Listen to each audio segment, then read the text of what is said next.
Hi guys, hi ಸ್ನೇಹಿತರೆ, ఈరోజు ಇವತ್ತು మహాశివరాత్రి. మీకు మీ కుటుంబ సభ్యులకి ನಿಮ್ಮ ಫ್ಯಾಮಿಲಿಗೆ ఇలాగే మీరు సపోర్ట్ చేస్తారని ಹಿಂಗೆ ನೀವು ಸಪೋರ್ಟ್ ಮಾಡ್ತೀರಂತ నాకు చాలా ఆనందంగా ఉంది.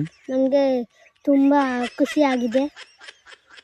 సో మీరందరూ కలిసి నన్ను ఇంత సపోర్ట్ చేస్తారని నేను అనుకోలేదు. ನೀವೆಲ್ಲರೂ ನಮ್ಮಿಂದ ಸಪೋರ್ಟ್ ಮಾಡ್ತಾರಂತ ಗೊತ್ತೇ ಇಲ್ಲ. ಹಲೋ ಗೈಸ್, ನೀವು ನಮ್ಮ ಬಾಬಾಯಿಗೆ ಕನ್ನಡ ಬರಲ್ಲ, ನೀವು ಕಾಮೆಂಟಲ್ಲಿ ಹೇಳ್ಬೇಡ್ರಿ. ನಾನು ಕಟ್ ಮಾತುಗಳೆಲ್ಲ ಮಾತಾಡ್ತೀನಿ, ನೀವು ಕಾಮೆಂಟಲ್ಲಿ ಇಕ್ಬೇಡ್ರಿ. ನಮ್ಮ ಬಾಬಾಯಿಗೆ ಕೆಳಗಡೆ ಬಾಂಬ್ ಇಟ್ಬಿಡ್ತೀನಿ, ನೀವು ಕಾಮೆಂಟ್ సెక్షన్ನಲ್ಲಿ ಹೇಳ್ಬೇಡ್ರಿ. కూడా చెప్పినట్లు సెలబ్రేషన్ కూడా అట్లే చేస్తాం మేము బాంబులతో. గైస్, త్వరలోనే నా పెళ్ళి అయితే జరగబోతుంది. ನಮ್ಮ బాబాయిಗೆ బుద్ధి ఇద్రే మదువే ಆಗಲ್ಲ.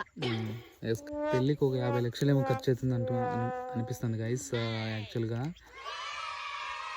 ನಮ್ಮ ಬಾబాಯಿಗೆ ಪಾಕೆಟಲ್ಲಿ 1 ರೂಪಾಯಿನೂ ಇಲ್ಲ, ಮತ್ತೆ ಕತ್ತೆ ಮಗನ ಹೊಸವೇ ಮಾತಾಡೋರು. మ్యారేజ్లో చీఫ్ గెస్ట్గా ఎమ్మెల్యేని, ఎంపీ వాళ్ళని పిలుద్దాం అనుకుంటున్నాను. ನಮ್ಮ ಬಾబాಯಿಗೆ ಬಿಗ್ಗರ್ಸ್ ಬರ್ತಾರೆ, ಕತ್ತೆ ಮಗನ ಮತ್ತೆ MLA ಬರ್ತಾರಂತೆ ಕತ್ತೆ ಮಗನಿಗೆ.